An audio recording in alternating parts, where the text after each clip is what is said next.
जय श्री माताजी। ऑनलाइन उपस्थित सभी साधकों का हम स्वागत करते हैं। सर्वप्रथम सामूहिकता में कुंडलिनी चढ़ाकर बंधन लेंगे।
तीन महामंत्र और श्री गणेश मंत्र का उच्चारण करेंगे।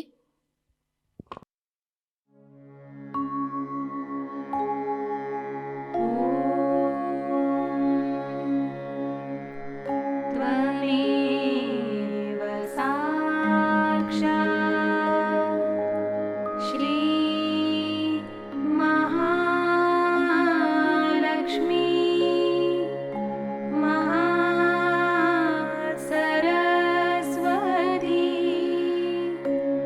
महाकाली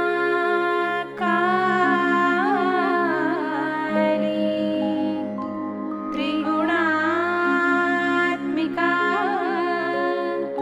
कुण्डलिनी साक्षात् श्री आदिशक्ति माताजी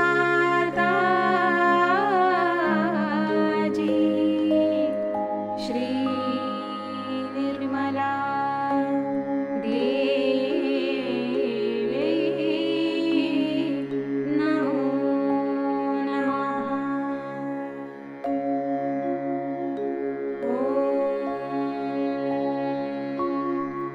त्वमेव साक्षात् श्री कल्की साक्षात् श्री आदिशक्ति माताजी श्री निर्मला देवी नमो नमः।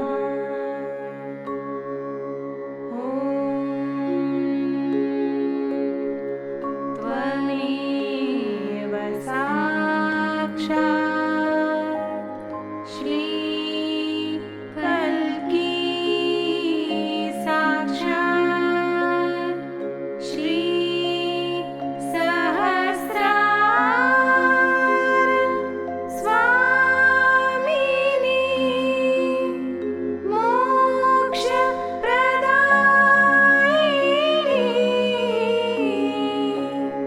माताजी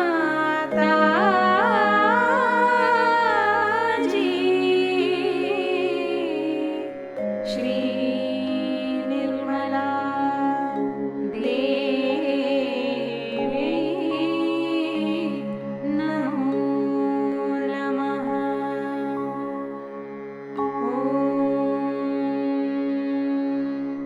त्वमेव साक्षात् श्री गणेश साक्षात् श्री आदिशक्ति माताजी श्री निर्मला देवी नमो नमः।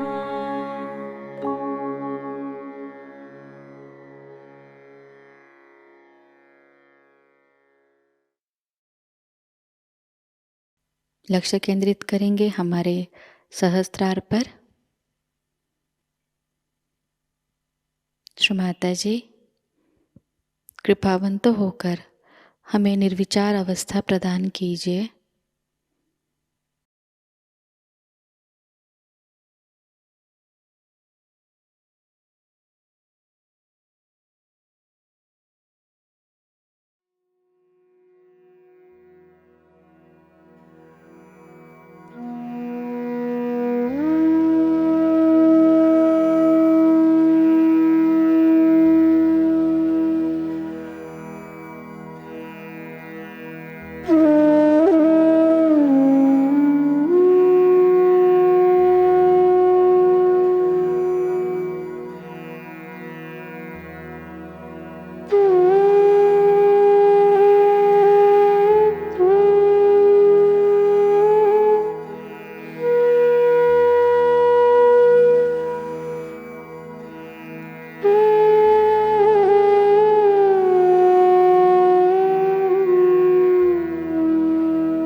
इसी अवस्था में हम परम पूज्य श्री माताजी की अमृतवाणी को ग्रहण करेंगे।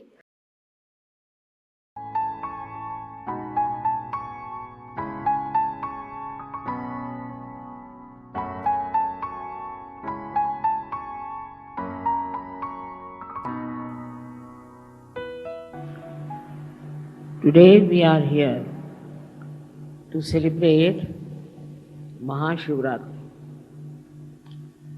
It's a very great privilege for all of us to understand about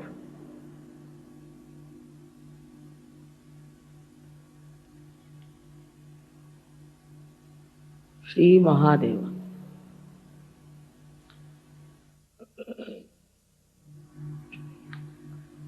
Unless and until you have got your self-realization,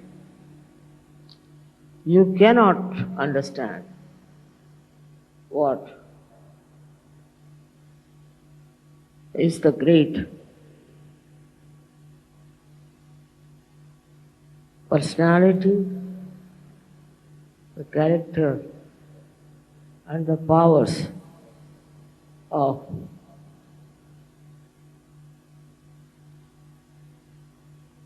Shri Mahadeva.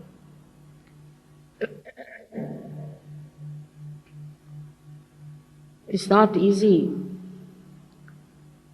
to conceive, also to reach the depth of his greatness, unless and until we are humble. We have to be very humble to reach at the lotus feet of Sri Mahadeva.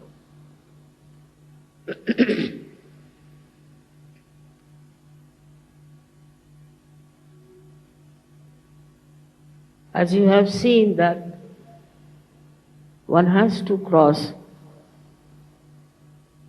even the Sahasrara to be at the lotus feet of this great personality.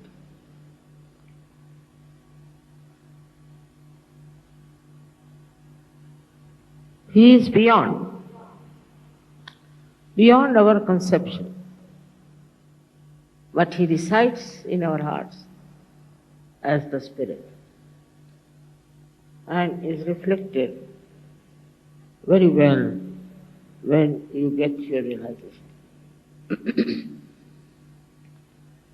But still, one has to understand the powers of Sri Mahadeva, which is not very easy to describe about this great God in little words. The first power he himself has, that he is a very forgiving God. He forgives. He forgives us so many of our sins, so many of our destructive activities, our horrible mind which tries to create problems for everyone. Up to a point. But he has the greatest power to destroy. His destruction comes so suddenly because he rules all the elements. All the elements he rules. He rules the Mother Earth and he rules all other elements. Through their causal, he rules and he can destroy everything that he wants to if he finds there is problem.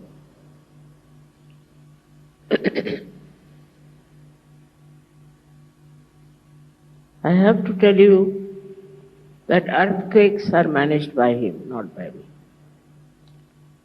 I am not there for destruction. He is the one who sees what's happening on this earth, what's happening to the human being. I'll give you an example of Gujarat.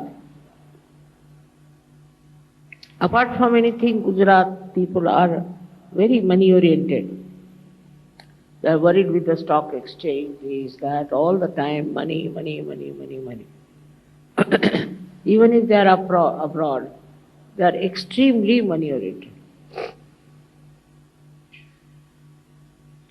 Sometimes I am surprised.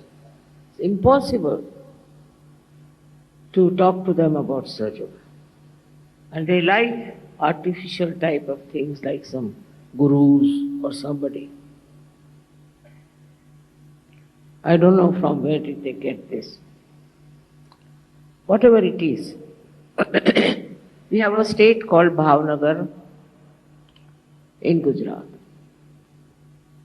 Bhavnagar people came, they brought for me those silver slippers, padukas, to be vibrated. I was surprised.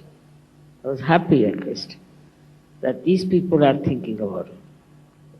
So they did a puja, they did a havan in Bhavnagar and also in Baroda. These are the two places where not touched even by the bhukamp, by the earthquake. Can you imagine? And Surat, which is very much distant, was absolutely shattered. There are Sahajogis, very few. All of them were saved. And their houses also did not move. This is between the protection of your mother and the wrath of God Almighty. One has to understand this very well, that He has powers over all the elements. I went to France, and there some people in France tried to trouble me. And all the media got after me. And on the television, everywhere, they were saying all kinds of things against me. I knew something would go wrong somewhere. And suddenly from the sea, a big, I don't know what to call it, a big storm started. Suddenly, no one knows why. And two ships were completely sunk, and those people who went to rescue them got cancer. Then it came, this storm started moving fast, and all the churches lost their top heads, I should say. All the churches lost it. So many priests' houses were ruined. And he traveled and came up to the place where I had purchased a very big castle. Just stopped at the brink of it. Now, it's not my doing, I must tell you. But this is what he does. Though he is very forgiving, he is extremely kind, he is blissful, but you should be aware of his powers. All those powers are used to protect my work, I should say. It goes too far. And it is to show to people that they shouldn't obstruct the work of spirituality. It should be real spirituality. It should not be somebody like a false guru coming up and showing some magic or talking something about some far-fetched things. But the real spirituality, if you have, the protection will be always there, and Shiva will be very blissful. He is extremely blissful. And what does he give you is even more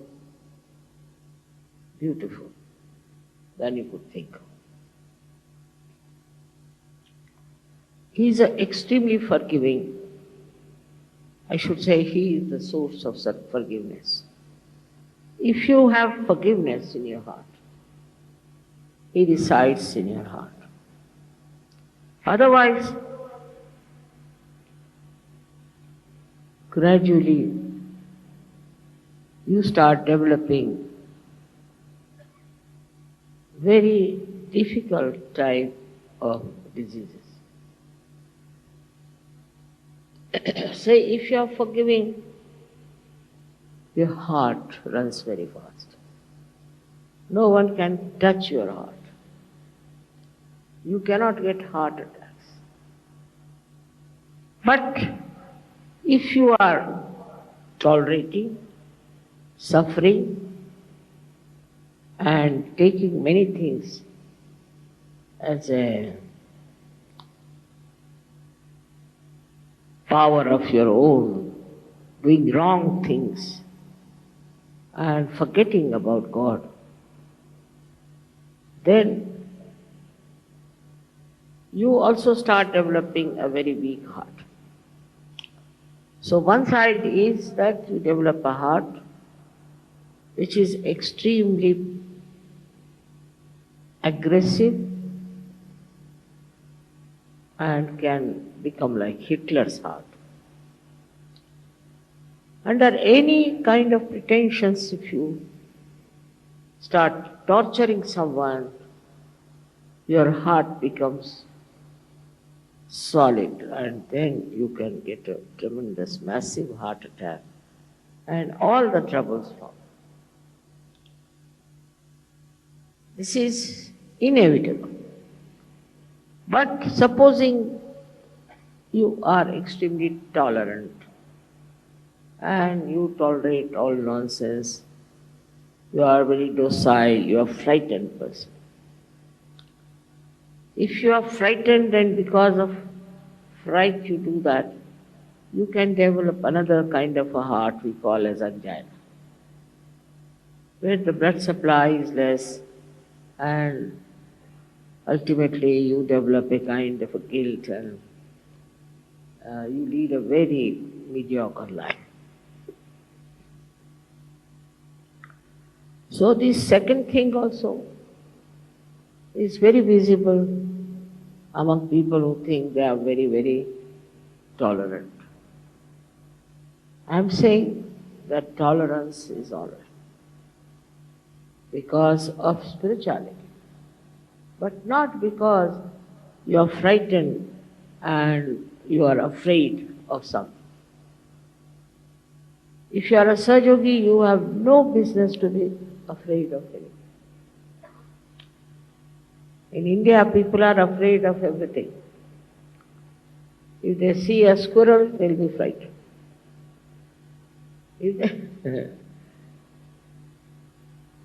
If they see a lizard, finished.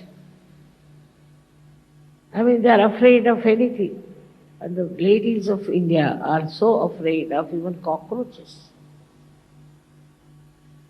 This kind of temperament is absolutely stupid, because that makes you a kind of a person who is prone to angina. What is there to be afraid of? If you are a Sahajayogi and Sahajogini, you are not to be afraid of it. They are afraid of rats, all kinds of nonsense, and they boast of it. And they talk about it. Here the heart is becoming weak and weak and weak. Also, I must say, the Indian men are responsible for that, because they treat their women as if they are appendages or some sort of a liability. I don't know what they think that. Their behavior is so bad, unbelievable. Especially in the North India, I have seen women have no position. The woman is brought in the house, kept in the house, just like a maid servant. She has to cover her face all the time. She doesn't have to go out anywhere without permission. It's terrible. Some people say it is the Muslim influence or whatever it is. But when you believe in eternal life, in spiritual life, you should not be governed by any such nonsensical atrocities. And that's why I feel that you really need the emancipation of women in India.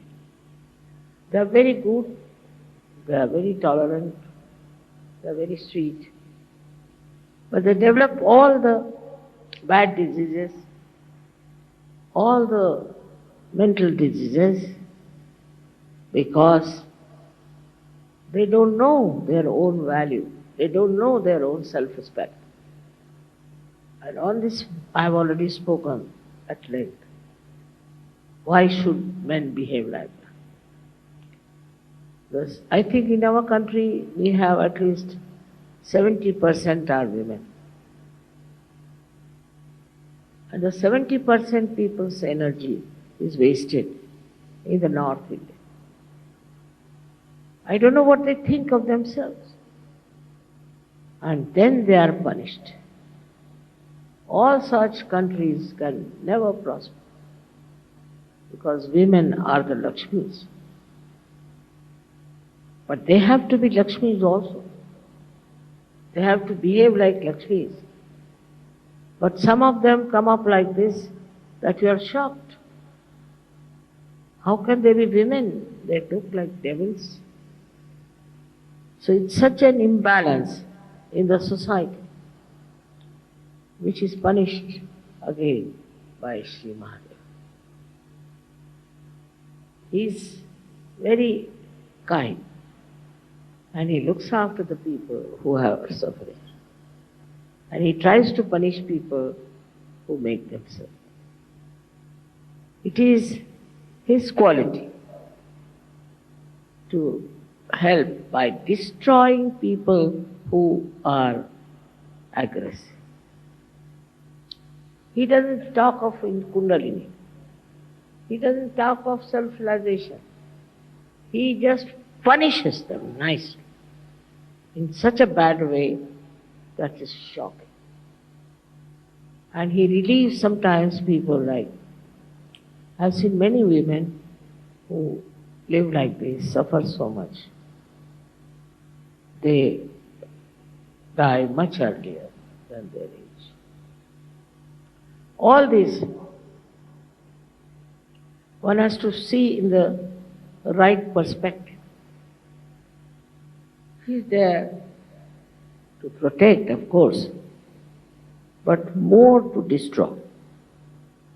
He protects all kinds of animals, all birds, all the nature he protects. He is the one who brings all the joy of spirituality. But if you try to become aggressive, then he is the one who will destroy. Sometimes he gives more long rope to have a hand. And so people think we are all right, they satisfy themselves. On the contrary, in the West I find the women are ruling the men more than the men. Very surprising. I don't know how they have handled the situation. But they are ruling all the time. And the men have to be under their thumb. I don't know how they have managed it. But they do it. They are not humble. They don't love. And they will go on divorcing their husbands all the time. They do not love. They don't know what is love is. But also, I've seen men don't understand what love is in England. They don't know how to love their wives, which is a life partner. How to respect. They don't understand. There, then comes a great wrath. And this wrath works in so many ways in creating horrible diseases and in creating problems and problems for such men.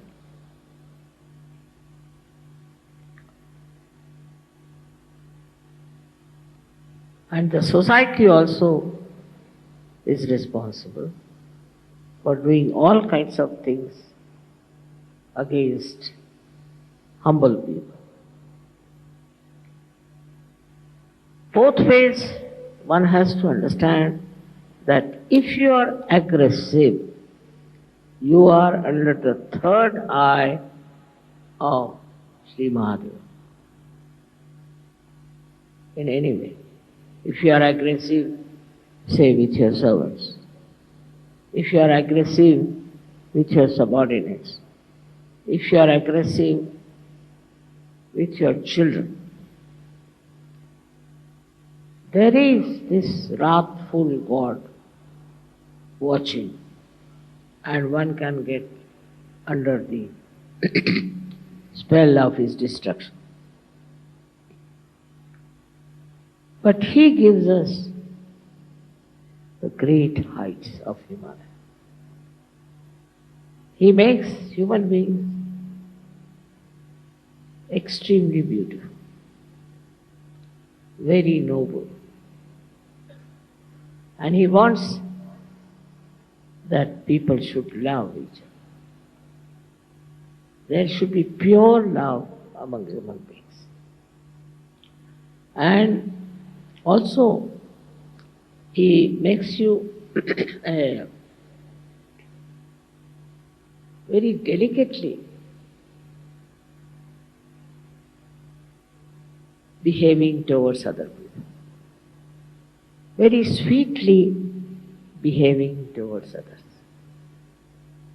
If you don't have that, then you are going in the wrong direction. But his greatest thing is that he gives you the height and the depth.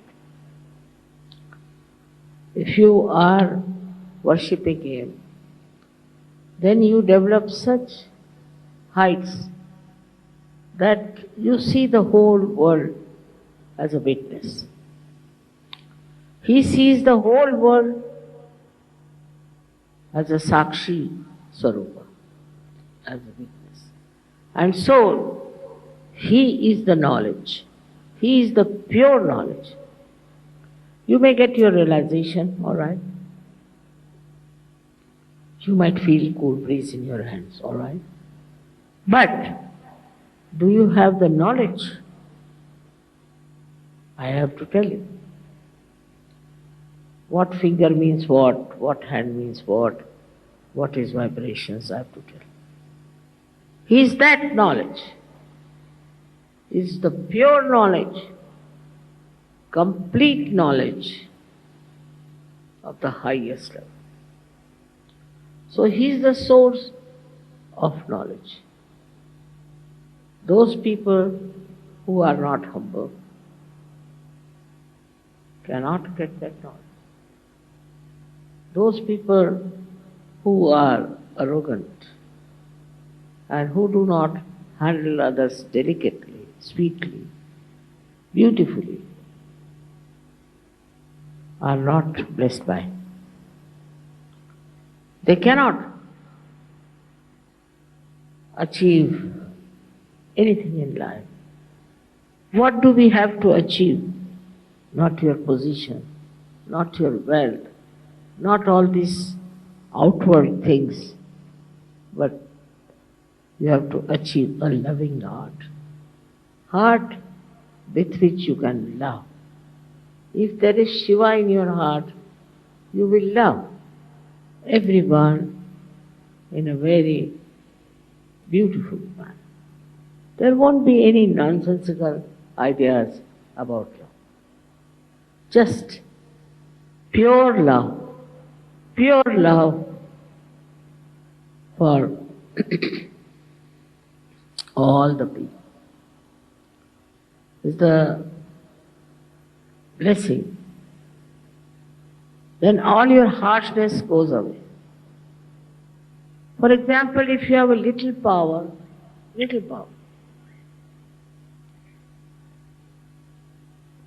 so you start to misusing it. Look at Shiva. He has so many powers.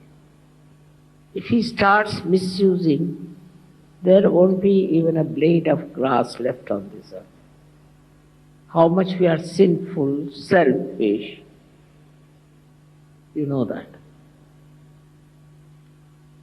But still he gives you a chance. So let's see, they might improve. And he is extremely generous, extremely generous. He is very forgiving and also extremely generous. Now supposing there are people who are living in a desert and they are very good people and they are suffering because they are living in a desert. He will create oases for them. He controls the Mother Earth. He can do everything to make them happy if they are spiritual, if they worship Him. But human beings are so stupid that they go on fighting also in the name of God. Like in the south we have two types of people. One who worships Shiva, another who worships Vishnu. Can you imagine? Vishnu used to worship Shiva. Nobody is higher, nobody is lower. It's so important.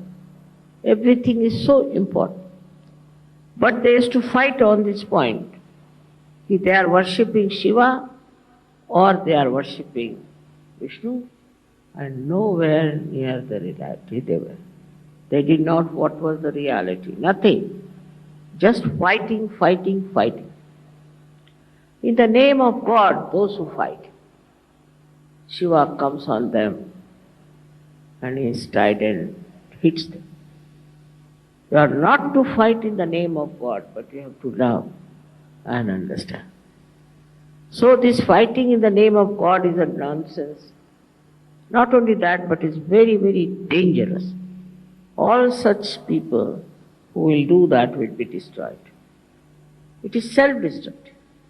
Such people will be destroyed completely.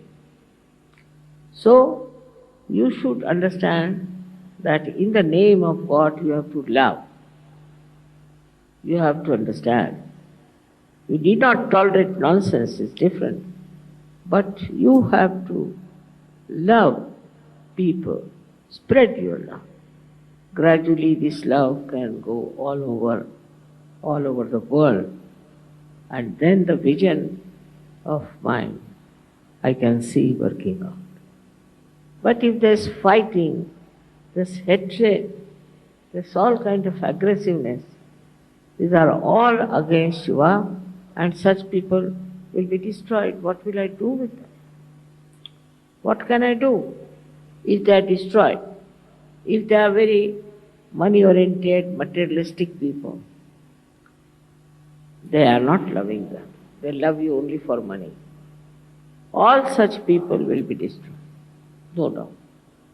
One should be not only humble, but should be extremely loving. To get the blessings of Shiva, you have to be extremely loving.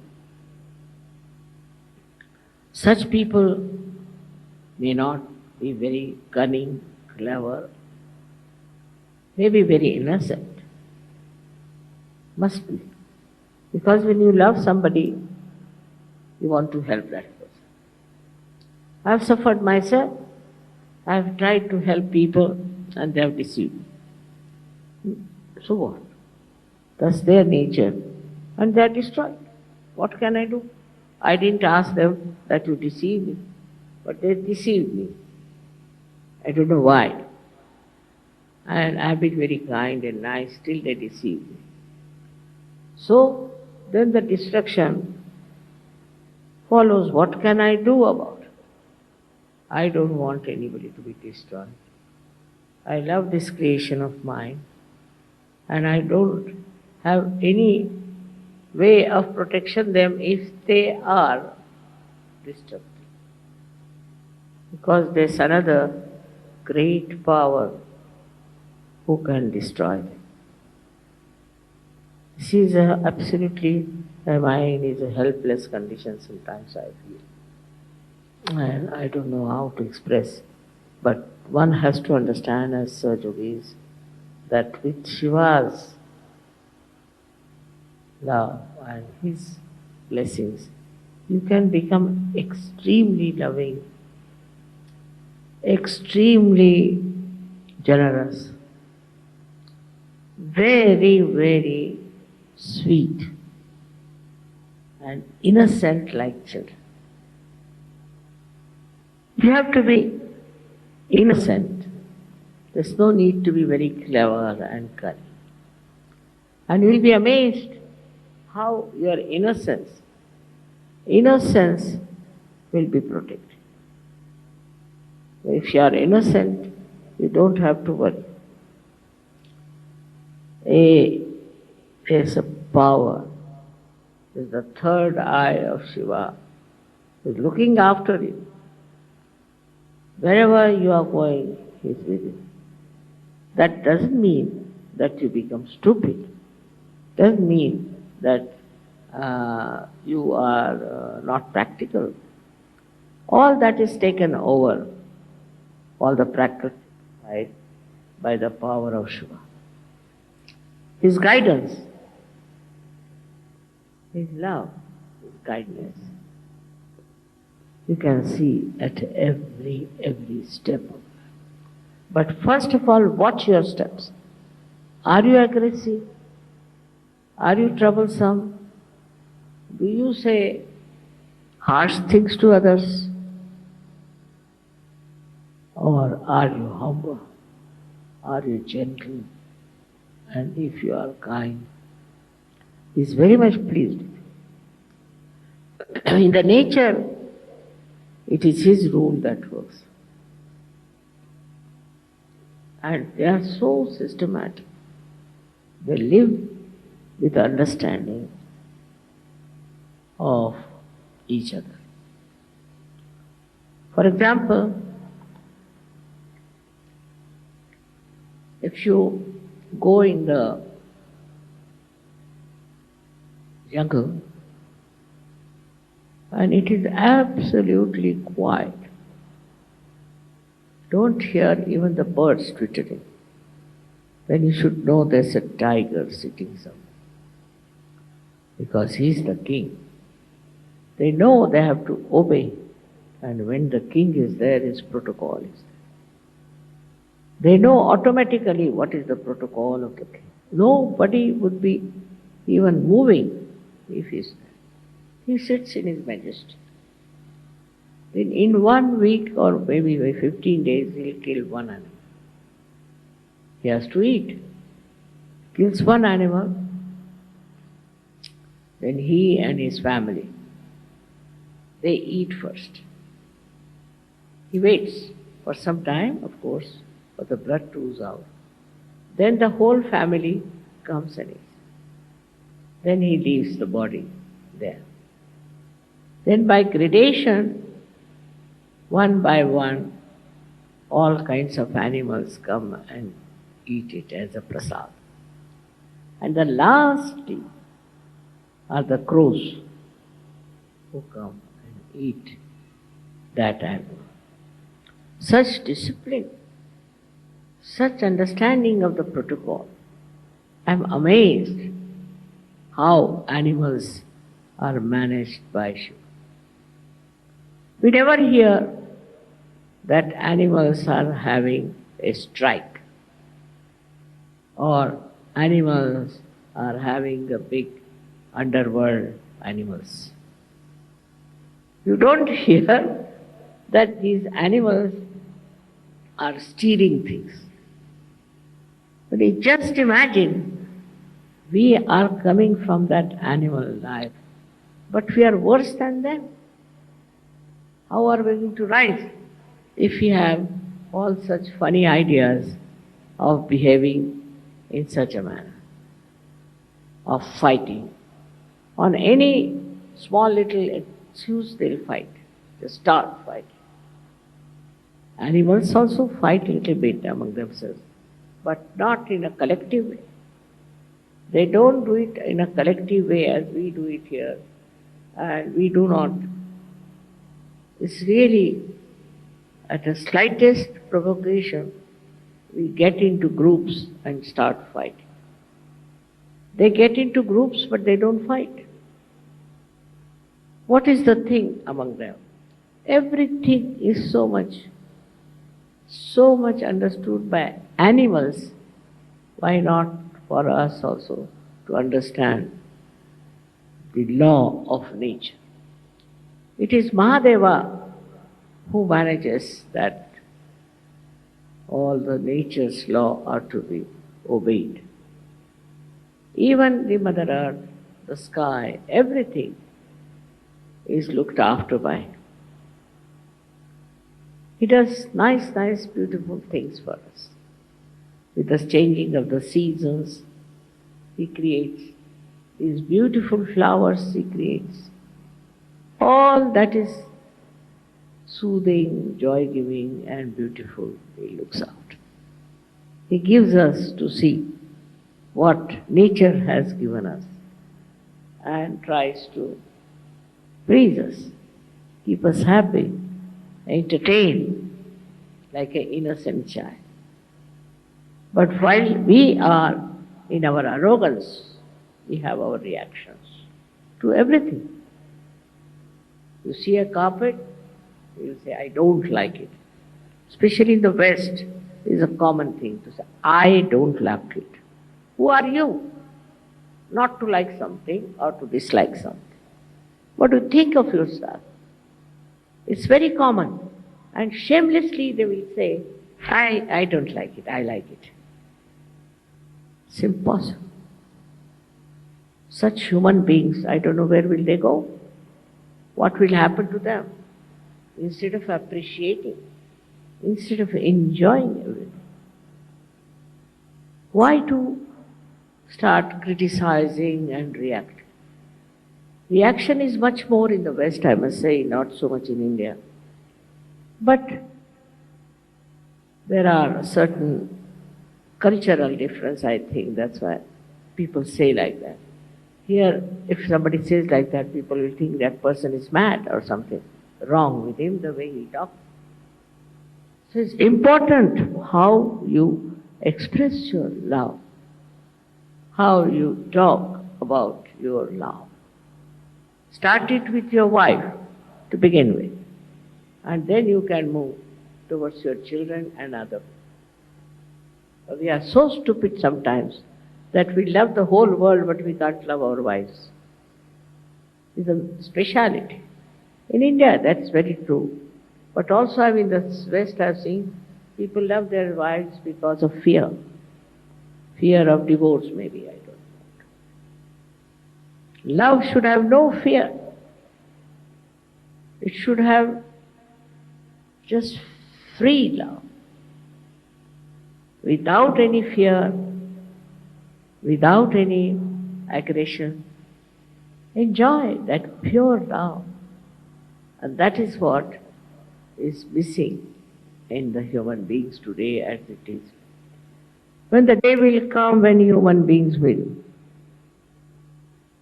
be understanding the beauty of love, then from the heavens there will be flowers pouring on us. It would be such a tremendous day when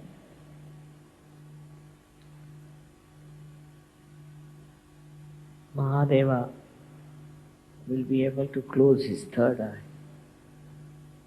and would be peaceful in his heart.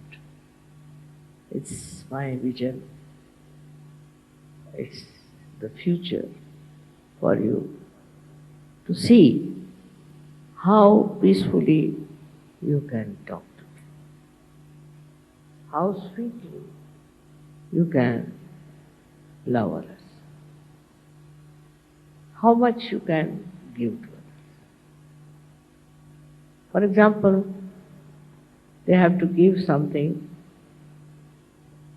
they'll go in the market and buy the cheapest, the rottenest thing for giving.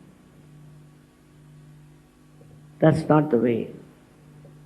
You must buy it small or big, whatever, out of love. That should talk about your love. Tell about your love and not about your money, what you have spent.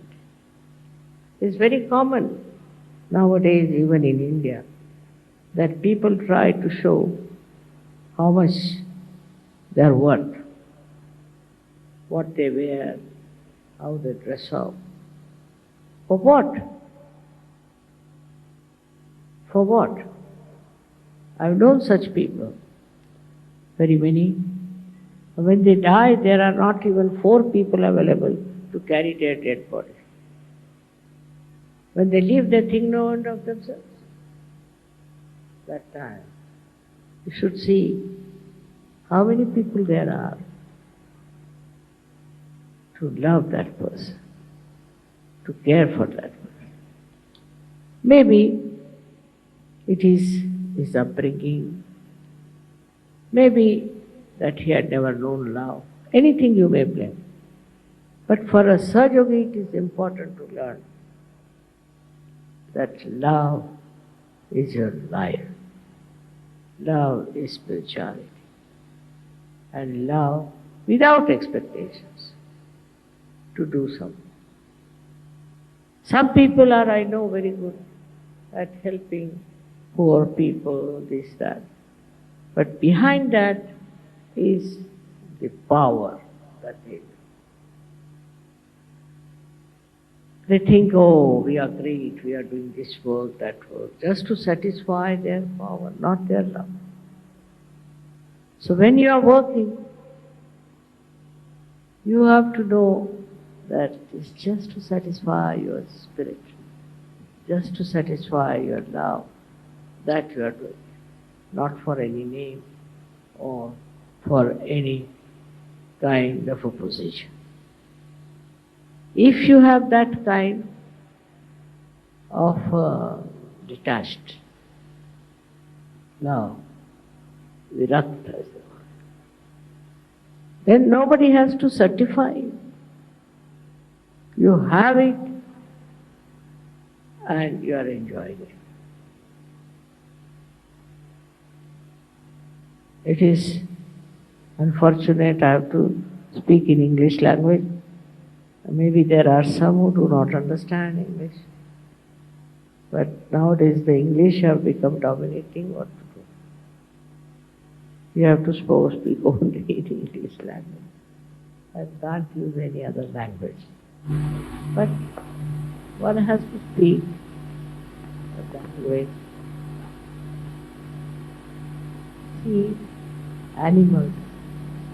See if you have a horse, if you have a dog. All these animals, they understand your love. How they stick to you, how they express their love. They're very sweet. And this we have to learn from them now, I think. Otherwise, I don't know how to make them understand the value of love. It is not that the way people are criticizing, that we are not practical, that we have not achieved much money or power or something. That's not important. Because there are many like that selling in the market. But we are different. We are the jewels of humanity. And we have to be like that, shiny. Cutting out all the wrong things within us as a diamond is cut to look something very, very great. My only, if I have any, desire is that try to follow the qualities of Shri Mahadeva. How great he is, how detached he is. Detached, absolutely detached. He lives with bones and things like that. He's not bothered about where he lives, what he lives with, what he has, nothing. So detached. We should be detached like that. At the same time, we should be very loving like him.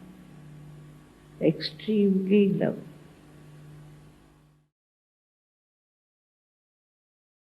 निशब्द ध्यान में बैठते हैं।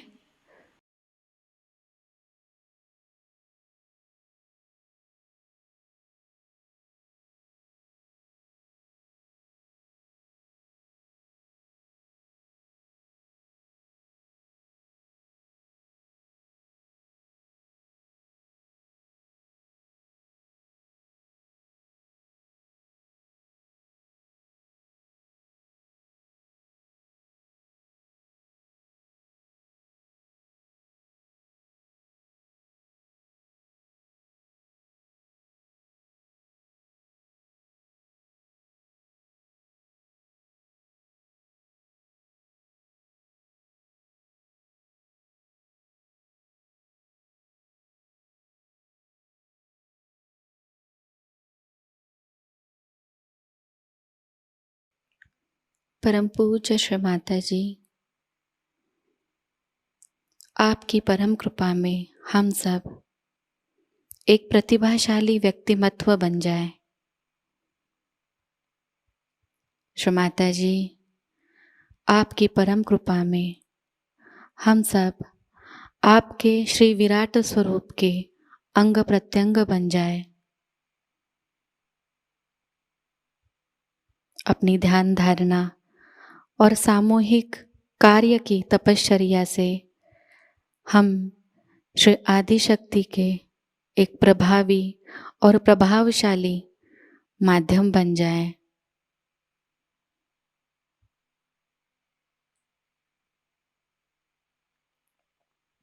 परम पूज्य श्री माताजी, आज का यह सामूहिक ध्यान हम आपके श्री चरणों पर समर्पित करते हैं। कृपावंत होकर हम सबको और इस संपूर्ण विश्व को आशीर्वादित कीजिए।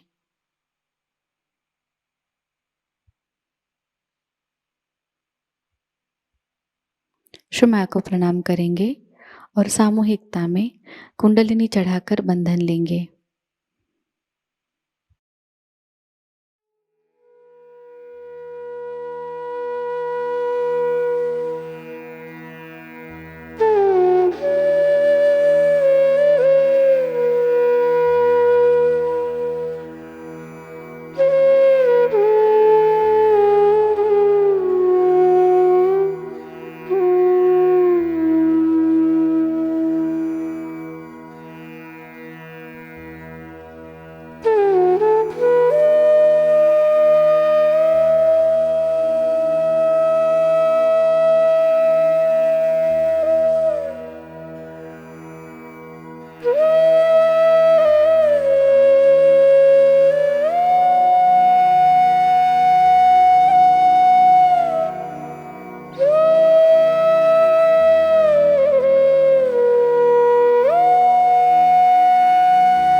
आज का यह ध्यान केंद्र यही संपन्न होता है। जय श्री माता जी।